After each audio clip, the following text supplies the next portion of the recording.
Om Sri Sai Ram. Upanishad Vahini Chapter 6. Brihadaranyaka Upanishad. Atmic Principles, Experience and Constant Practice. The Brihadaranyaka Upanishad is affiliated with the white Shukla Yajurveda. Of its 6 sections, all except the third and fourth describe worship upasana associated with ritualistic action karma.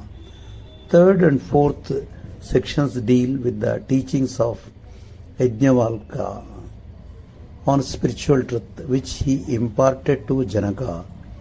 The grandeur of the intellectual eminence of that sage is impressively evident in this Upanishad.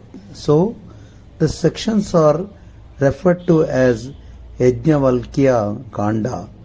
This part of Brihadaranyaka offers the best guide for aspirants eager to reach the goal of liberation. The Brihadaranyaka is the last of the famous 10 Upanishads. On account of its size, it is named Brihat, big, since it is best studied in the silence of the forest, Aranya. It is an Aranyaka. It instructs in knowledge of Brahman, so it is classified as Upanishad. Scholars have designated the first 2 sections of this text as Madhu Kanda, the next 2 as Muni Kanda, and the last 2 as Khila Kanda. The first sections deals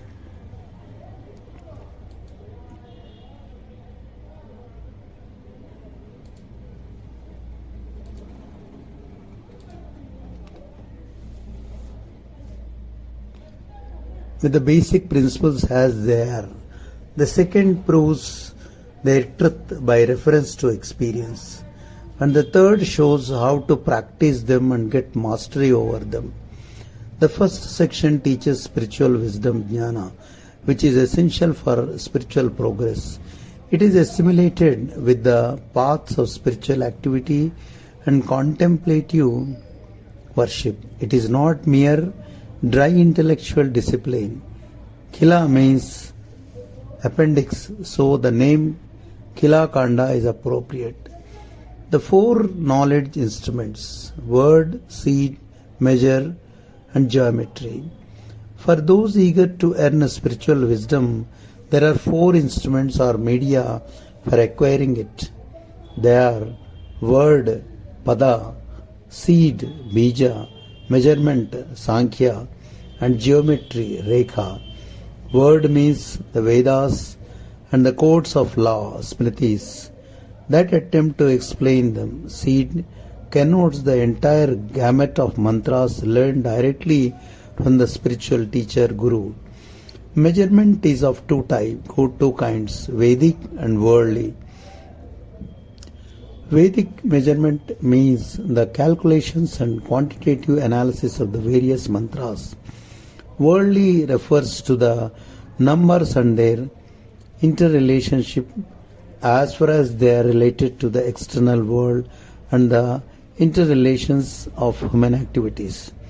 Geometry also has 2 such categories. Vedic geometry is part of the worship activity mentioned in the Vedas. The worldly geometry is part of the mathematics of the universe. Unity in diversity in nature.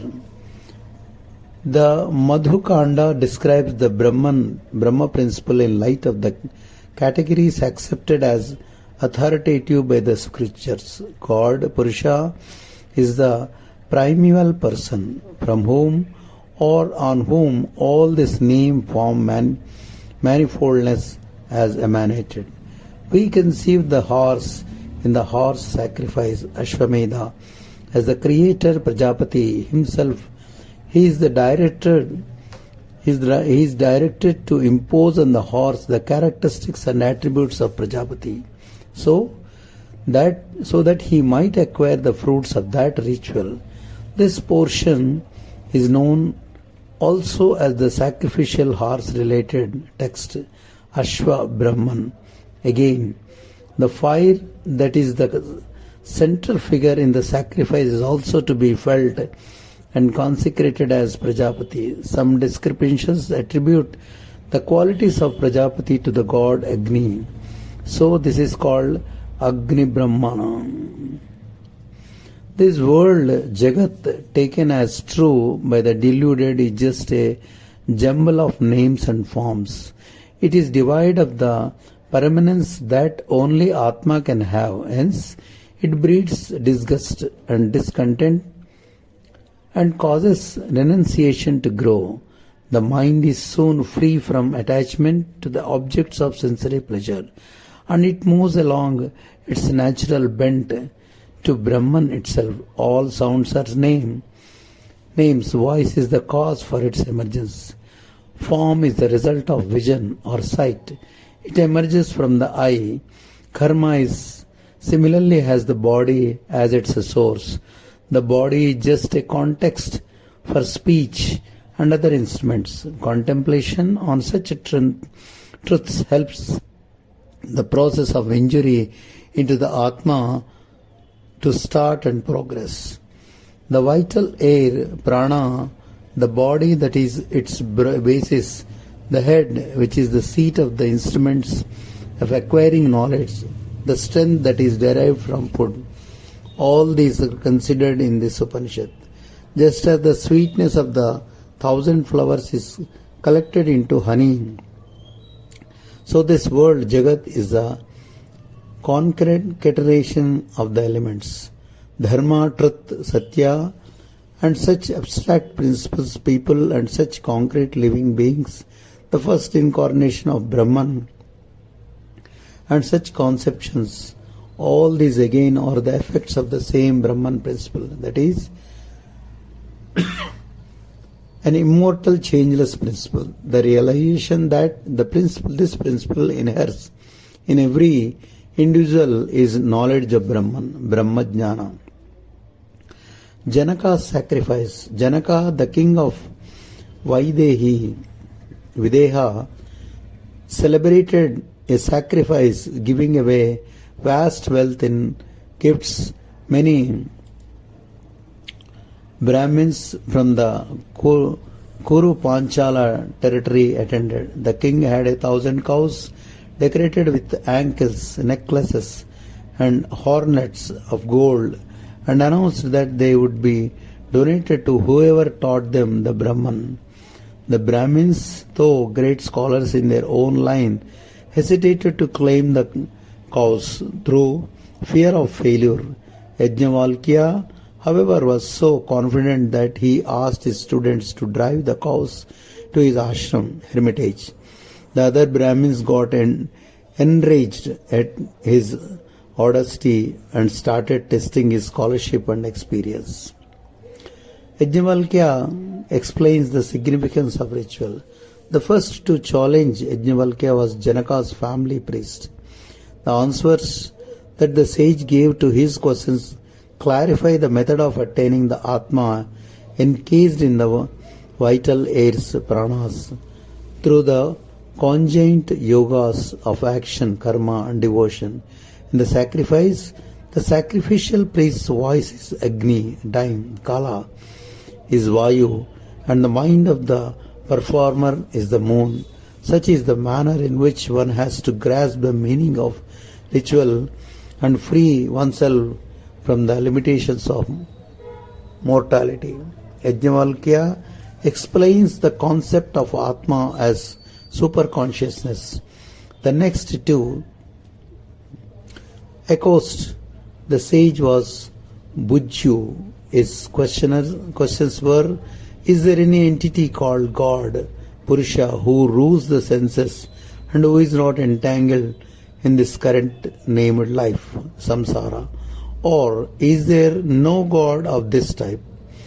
If there is one such, what are his characteristics?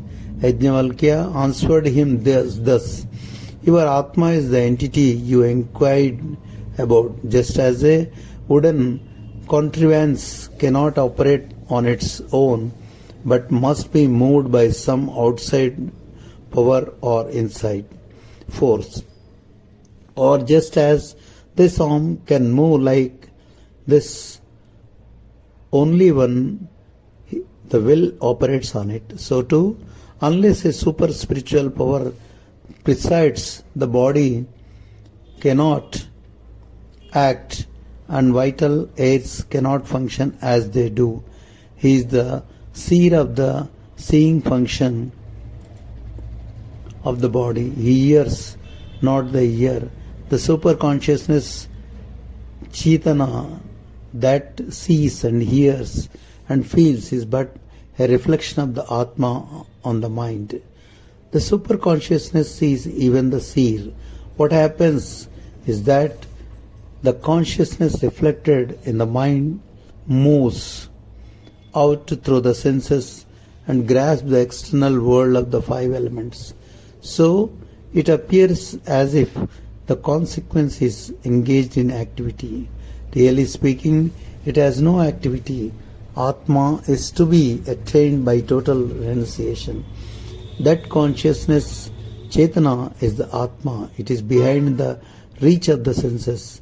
It is above and behind the subtle and even the casual bodies, shariras. It has been understood by experience where the Atma is and what its nature is. It is the same in all. The Atma is to be attained by total renunciation. Attachment to children, riches, wife, etc. all have to be given up. These originate in desire. Why? All activities, whether ordinary or ritual or worshipable, are basically the products of desire. The desire for the fruit is present in ritual actions also. There is no denying this. Hence, they are opposed to true renunciation, sannyasa. Light and darkness cannot be together at the same place and time. So too, activity, karma and knowledge of Atma cannot be together. Renunciation is renunciation of all action. Sarva kriya pratigna. Begging for food is an action and is against renunciation. The Brahmins of ancient days knew this. They gave up attachment and through the path of withdrawal, nirvana, nivritti, realized the reality. This is scholarship. This understanding and this attainment, this is the achievement and the adventure, the fruit, the strength and the endurance. He alone is a Brahmin who has detached himself from all things concerned with non-atmic ends. All other credentials are secondary. Brahman is the warp and oof of creation. In this Upanishad, the all-pervasiveness, sarva antar yamitagva of the Atma is described. All this earth becomes habitable through association with water. Without water, it would fall apart like a lump of rice flour. Gargi asked Yajnavalkya what the earth is based on. This question and the answer given inform us that earth, water, space, akasa, sun, moon, constellation, celestial being, Indra, Prajapati, the world of Brahma, all these, one from the other, were woven out of the supreme Atmic principle, Param Atma Tattva, which is the warp and oof, the yarn of creation. Such truths are beyond the reach of the imagination of people. They have to be imbibed from the scripture Shastras by a clarified intellect. Yajnavalkya negated Gargi's arguments, for her questions could not be solved by mere intellectual feats. They could be solved only by intuition earned by the guidance of a guru. The earth is pervaded and protected by air. The individualized universal, individualized according to the impressions of the experience in previous lives, is associated with 17 instruments, the 5 organs of action, karmendriyas, and 5 organs of perception, jnanendriyas, and 5 vital airs, pranas, the mind, manas, and the intellect, buddhi. The concrete body is a imitation of the earth. It is pervaded by air. 49 earth's bits, angas, can be identified in the body, and like a string that holds spirals together, air holds them together as one coordinate whole. When the air leaves the body for good, the earth bits become distinct and derelict. The body then becomes a corpse. However, the immanent spirit, Antaryamin, that is the body complex abode, the mystery that is behind the reach of that complex, the motivating force of the impulses and intentions of that complex, that immanent spirit has no death. It is Atma. The never-changing reality is the basis of the phenomenal world. Gargi put her second question after taking due permission from the gathering, for it is not courteous to pose problems without such notice.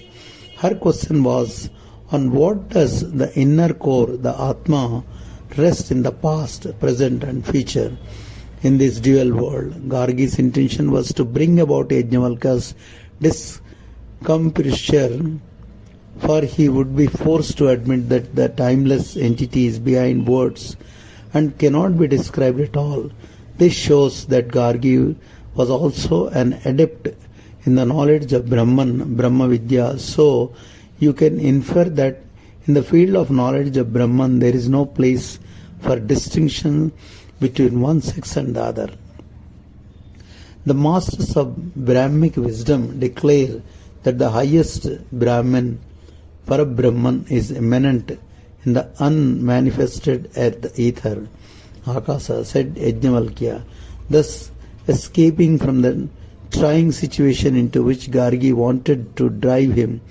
Then he described the nature of that indestructible Aksara. It has no gross, subtle or other such changes. It has no material qualification like color, smell, shape, etc. There are no measures to comprehend it. Time is but the execution of its will. Why elaborate? The sun and the 5 elements all carry out its will. Gargi then asked the assembled Brahmins to bow before Yajnavalkya and acknowledge his supremacy. That action stopped further questioning. Brahman is the source of all bliss. The Atma is effulgent, just as the sun is by its very nature. People say that they see the Atma or its effulgence, but there is no seeing it. Since it has no second, nothing is outside it. It is not seen and it cannot see. It has no organs of sight or smell. It has no parts that, when coordinated, can perform any action. From the lowest joy to the highest bliss of Brahman, Brahma Ananda, each step is an increase of the feeling of delight. Words like highest bliss, Paramananda indicate only stages of bliss, Ananda. As a matter of fact, all types of bliss are derived from the primary basic source of the bliss of Brahman. Yajnavalkya explained all this to the Janaka, for he took great delight in instructing the king on all that he knew. The body grows like a tree sprouting from a tiny seed, and when the body falls like a ripe fruit to the ground, the seed in it grows into another tree. Voice and other senses also follow. The breath also takes to its own path. The Atma alone is not affected. One way or the other, it remains as ever unmoved, immovable, though sinful deeds, sin, Papa, accumulates through meritorious deeds, merit, punya, They produce the impulses for a new body as the primary motive force of the body, Sharira. The Atma leaves the old body with its vision directed to the new one it occupies. Like a caterpillar fixes its forelegs on a spot when it lifts up its hind legs. However, the knower of self, Atma Jnani, has no impulse toward bodily activities. So, in his case, the Atma is not bothered by a new body at all. The path of spiritual wisdom is the path of the knower of Brahma. With the action enthusiasts are led on to renunciation tapa. The knowers of self have escaped from desire. So, their mind knows no anguish or agony or yearning, which is the mark of renunciation. They are the very artist who has evolved the creation, the very Vishwa, Karta, one who has attained the vision of the Brahmanhood, has nothing further to attain, realize God or seek. All things are loved for Atma alone. The instruction that Yajnavalkya gives in this Upanishad to Maitreyi, his consort, reveals to us clearly the knowledge of the self, Atma Jnana, that comes after a study of the scriptures with reasoning as a constant companion. It also describes the principles of renunciation, sannyasa, which is the instrument for getting that spiritual wisdom. The entire sensory world and the senses have to be equated only with the dreamy reality. There is no use pursuing them as ultimate and valuable. The Atma alone has to be loved. All other things are loved for the sake of the Atma. When the Atma is understood, everything else is understood. All efforts are submerged by the cause. The ocean is the goal of all the waters. So too, the tastes find their goal in the tongue. All forms realize themselves in the eye. All sounds are for the ear. All resolutions have the mind as their goal. That is to say, the entire creation merges in Brahman. Yajnavalkya, the crown jewel of scholars of Brahmic knowledge. In his reply to Bujyu, Yajnavalkya reveals his knowledge of the process of evolution of the universe, Brahmanda Nirmana. In his reply to Gargi's two questions, he reveals and teaches the true nature of Brahman, which is direct spiritual knowledge, Aparoksha. In the Sakhalya Brahmana, the sage has astounded everyone by his erudition in spiritual mysteries. He earned victory in the hall of Janaka from the wisest of the land. He sanctified it by his teaching. He met the hard tests of the crooked Bujyu and the harder test of the eager inquirer Gargi with equanimity and skill. He was acclaimed as the crown jewel of scholars. Of course, he himself acknowledged greatness wherever he recognized it. He was generous enough to recognize the greatness of the teachers who were instructing Janaka until then. Lastly, he felt that he had no more to learn or earn, so he became a monk. Realizing the Maitreyi's consort was also eager to attain realization, he instructed her in the knowledge of Brahmajnana, for in those days women were considered equally fit to practice the path of spiritual wisdom which leads to liberation. Jai Sai Ram.